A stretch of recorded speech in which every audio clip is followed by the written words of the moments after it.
Telugu Desam party అధ్యక్షులు భారత రాజకీయ ధృవతార మన ప్రియతమ నేత నారా చంద్రబాబు నాయుడు గారికి నిందలు అపనిందలు దాడులు ఎదురుదాడుల మధ్య ఎదిగి యువగలమై నవగలమై జనబలంతో సాగుతున్న మన నేత యువనేత నారా లోకేష్ గారికి వేదికపై ఉన్నటువంటి అతిరథ మహారథులకు సభా ప్రాంగణంలో ఉన్నటువంటి అతిథులకు గ్రామాల నుంచి గడపల నుంచి తండాల నుంచి తాలూకాల నుంచి హైవేల నుంచి బైపాసుల నుంచి వివిధ రాష్ట్రాల నుంచి వివిధ దేశాల నుంచి పసుపు జెండాలతో పయనమై వచ్చినటువంటి తెలుగుదేశం పార్టీ కుటుంబ సభ్యులకు పత్రికా విలేకరులకు మీడియా ప్రతినిధులకు సోషల్ మీడియా సోదరులకు నమస్కారాలు.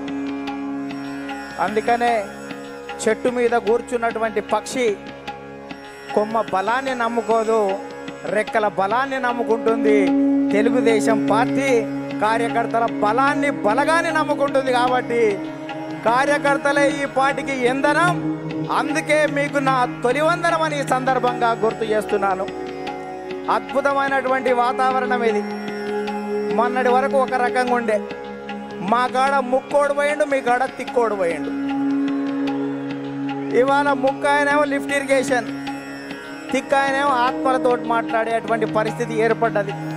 ఈ సమయంలో జనం కోసం, జాతి కోసం, పేదల కోసం, బీదల కోసం మహానాడు ఏర్పాటు చేసుకొని అధికారంలో ఉంటే ప్రజలకు చేయవలసిన దాని గురించి, ప్రతిపక్షంలో ఉంటే ప్రజా సమస్యల మీద మాట్లాడేటువంటి ఈ మహానాడు వేదికపై, ఈ మహత్తరమైన వేదికపై తెలుగు జాతి విశ్వఖ్యాతి అనేటువంటి అంశం మీద ఈ తీర్మానాన్ని బలపరిచే అవకాశం ఇచ్చిన బాబు గారికి ధన్యవాదాలు. సోదరులారా, స్వర్గీయ నందమూరి తారక రామారావు గారి మనందరి ఆరాధ్య దైవం, తెలుగువాడి ఆత్మగౌరవానికి ప్రతీక, నమ్మిన సిద్ధాంతాల కోసం మడమ తిప్పని యోధుడు, ఎందరికో రాజకీయ జన్మనిచ్చిన కారణ జన్మడు, సినీ వినీలాకాశంలో రారాజుగా వెలుగుతున్నటువంటి సమయంలో రాష్ట్రంలో కేంద్రంలో ఉన్నటువంటి పరిస్థితి చూసి ఢిల్లీ పురవీధుల్లో దిగజారుతున్న తెలుగువాడి ఆత్మగౌరవాన్ని పరిరక్షించాలని, తెలుగువాడి ఆత్మగౌరవం అంగట్లో అమ్మే సరుకు కాదని నిరూపించాలని, గాఢాంధకారంలో ఉన్న తెలుగు జాతికి వెలుగులు ప్రసాదించాలని, రాష్ట్రంలో ఉన్నటువంటి ఆర్థిక అసమానతలు, సాంఘిక దురాచారాలు, ఇవాళ నిరుద్యోగం, నిరక్షరాస్యత ఇటువంటివి పారదోలాలని, పేదల కోసం, బీదల కోసం, బడుగు జనం కోసం, పల్లె ప్రజల కోసం, అణగారిన జనాల అభివృద్ధి కోసం ఆదర్శవంతమైనటువంటి విధానాల ద్వారా తెలుగుదేశం పార్టీకి శ్రీకారం చుట్టాడు అని ఈ సందర్భంగా గుర్తు చేస్తున్నా. అందుకనే తెలుగుదేశం పార్టీ ఆవిర్భావం తర్వాత రాష్ట్ర రాజకీయాల్లో పెను సంచలనం చంపింది. 9 నెలల్లోనే ఇవాళ అధికారంలోకి వచ్చినటువంటి చరిత్ర మనది. భారతదేశ రాజకీయాల్లో సంచలనాలు సృష్టించినటువంటి చరిత్ర మనది. ఒక ప్రాంతీయ పార్టీగా ఉండి భారత పార్లమెంట్లో ప్రతిపక్ష స్థాయిలో కూడా ఉండగలమని నిరూపించినటువంటి చరిత్ర మనది. భారత ప్రధానమంత్రులు, రాష్ట్రపతుల ఎన్నికలో కూడా ప్రధానమైన భూమిక పోషించినటువంటి చరిత్ర తెలుగుదేశం పార్టీ. అందుకనే తెలుగుదేశం పార్టీ ఆవిర్భావం తర్వాత గ్రామాలకు మౌలిక సౌకర్యాలు అందాయి, ప్రజలకు సంక్షేమ ఫలాలు అందాయి, ప్రజలకు రాజకీయ చైతన్యం వచ్చింది, బలహీన వర్గాలకు రాజకీయ జీవితం వచ్చింది అని ఈ సందర్భంగా గుర్తు చేస్తున్నా.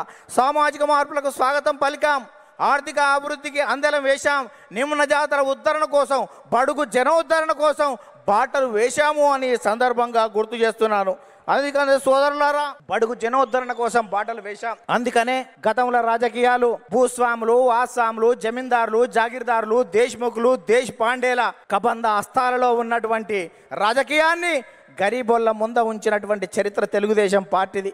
కమ్మరి, కుమ్మరి, జాగలి, మంగలి, ఎరకలి, మాల, మాదిగ, వడ్డెర, బలిజ, లంబాడ, కోయ, ముదిరాజ, పెరిక, మేరు, కాపు, వైశ్య, యాదవ, నేత, గీత, కార్మిక, కర్షక, బడుగు బలహీన వర్గాల బిడ్డల చేతులకు ఈ రాజకీయ అవకాశాన్ని తీసుకొచ్చినటువంటి చరిత్ర తెలుగుదేశం పార్టీది అని సందర్భంగా గుర్తు చేస్తున్నా. అందుకనే స్వర్గీయ నందమూరి తారక రామారావు గారు 2 రూపాయల కిలో బియ్యం పెట్టాడు. ఆ రోజు ఉన్నటువంటి తినేవాడికి తిండి, ఉండడానికి ఇల్లు, కట్టుకోవడానికి బట్టలు ఉండాలని 2 రూపాయల కిలో బియ్యం పెడితే 30 సంవత్సరాల క్రితం, 40 సంవత్సరాల క్రితం తెలుగుదేశం పార్టీ పెడితే ఈ దేశంలో ఆహారత భద్రత చట్టం మనం పెట్టిన దానికి 20 సంవత్సరాల తర్వాత ఆహారత భద్రత చట్టం వచ్చింది. అంటే తెలుగుదేశం పార్టీ ఒక నిర్ణయం చేస్తే ఈ దేశం వివిధ రాష్ట్రాలు 20 సంవత్సరాల తర్వాత ముందు చూపుతోటి చేస్తున్నటువంటి పరిస్థితి ఉంది. మనం మహిళలకు ఆస్తి హక్కు 30 సంవత్సరాల క్రితం ఇస్తే భారత పార్లమెంటులో మనం నిబంధన పెట్టిన తర్వాత 15-20 సంవత్సరాల తర్వాత కూడా భారత పార్లమెంట్లో పెట్టేటువంటి పరిస్థితి ఉంది. అందుకనే ఈ దేశంలో ప్రతి చట్టం కూడా తెలుగుదేశం పార్టీ ముందు చూపుతోటి విజన్ 20 తోటి ముందుకు పోతున్నటువంటి పరిస్థితి ఉంది. అందుకనే స్వర్గీయ నందమూరి తారక రామారావు గారు తర్వాత మన ప్రియతమ నేత నారా చంద్రబాబు నాయుడు గారు అధికారంలోకి వచ్చిన తర్వాత రామన్న రూపుదిద్దినటువంటి ఈ పార్టీని చంద్రన్న తీర్చిదిద్దాడు.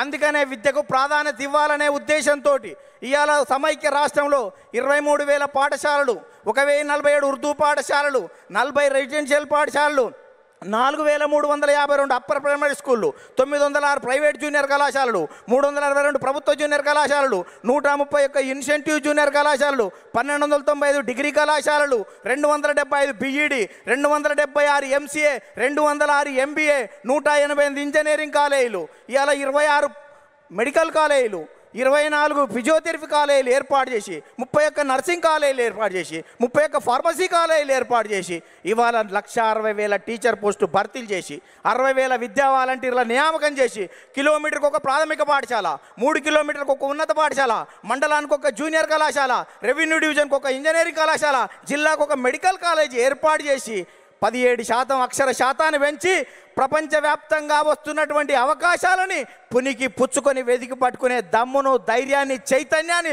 స్ఫూర్తి ఇచ్చినటువంటి చరిత్ర మన నారా చంద్రబాబు నాయుడు గారు దాన్ని ఈ సందర్భంగా గుర్తు చేస్తున్నా. అందుకనే యువత నేడు నారా అంటే రా అని పిలుస్తున్నటువంటి తరుణం ఆసన్నమైంది అని ఈ సందర్భంగా గుర్తు చేస్తున్నా. చంద్రబాబు నాయుడు గారు ఐటీ తేవడం వల్ల ఇన్ఫోసిస్ వచ్చింది, ఐఆర్డీఏ వచ్చింది, IIIT వచ్చింది, ఐఎస్బి వచ్చింది, ఐసిఐ వచ్చింది, నల్సార్ వచ్చింది, నేషనల్ ఇన్స్టిట్యూట్ ఆఫ్ కన్స్ట్రక్షన్ వచ్చింది, ఇటువంటి జినోమ్ వ్యాలీ వచ్చింది, ఔటర్ రింగ్ రోడ్ అంకురార్పణ చేశాం, ఇవాళ ఇంటర్నేషనల్ స్టేడియాలు కట్టాం, ఇంటర్నేషనల్ స్టేడియాలు, ఎయిర్పోర్ట్లు నిర్మాణం చేశాం. ఇవాళ హైదరాబాద్లో అనేక రకాలైనటువంటి అభివృద్ధితోటి ప్రపంచవ్యాప్తంగా ఉన్నటువంటి కంపెనీలు ఇవాళ హైదరాబాద్కు వచ్చాయి, తెలుగు రాష్ట్రాలకు వచ్చాయని ఈ సందర్భంగా గుర్తు చేస్తున్నా. తెలుగుదేశం పార్టీ ప్రపంచవ్యాప్తంగా ఉన్నటువంటి తెలుగు వాళ్ళ కోసమే పనిచేస్తుంది అని ఈ సందర్భంగా గుర్తు చేస్తున్నాను. తెలుగు రాష్ట్రాల అభివృద్ధికి అడుగులు నేర్పినటువంటి చరిత్ర తెలుగుదేశం పార్టీది. తెలుగు రాష్ట్రాలలో ప్రగతిని పరుగులు తీయించినటువంటి చరిత్ర ఇవాళ తెలుగుదేశం పార్టీదని ఈ సందర్భంగా గుర్తు చేస్తున్నాను.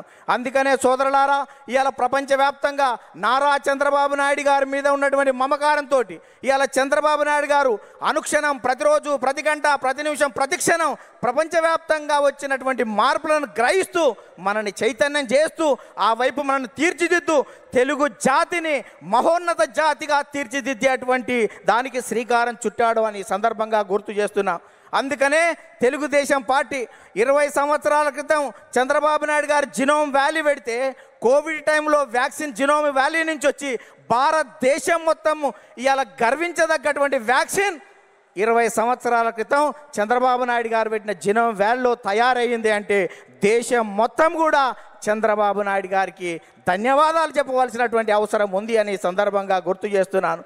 అందుకనే అనేక మంది నేతలు రాజకీయంగా ఎన్ని విమర్శలు చేసినా మాన్యశ్రీ ప్రధానమంత్రి సైతం చంద్రబాబు నాయుడు గారి గురించి అనేక విషయాలు చెప్పారు.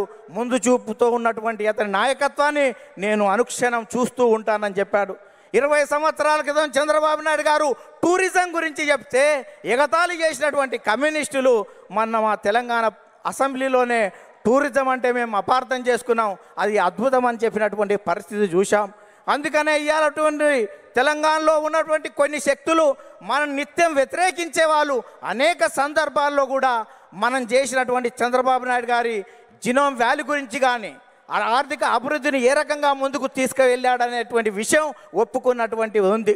అందుకనే ఇవాళ 2 రాష్ట్రాల్లో ప్రపంచంలో ఉన్నటువంటి తెలుగు వాళ్ళందరికీ తెలుగుదేశం జెండా కింద తెలుగు రాష్ట్రాలు కాదు ప్రపంచవ్యాప్తంగా ఈ తెలుగు జాతి ఏకం కావాలి. తెలుగుదేశం జెండా కింద మనం అందరం ఐక్యంగా ముందుకు సాగుతూ ప్రపంచంలో ఒక గొప్ప జాతిగా మనం కీర్తి గడించవలసిన అవసరం ఉందని చెప్తూ ఆ కార్యక్రమానికి శ్రీకారం చుట్టిన నారా చంద్రబాబు నాయుడు గారికి, లోకేష్ గారికి ప్రత్యేక ధన్యవాదాలు చెబుతూ మనం అందరం కలిసి కట్టుగా కలిపి జట్టుగా ఈ పార్టీ ప్రతిష్టత కోసం కృషి చేద్దామని చెప్తూ ముగిస్తున్నాను. ధన్యవాదాలు.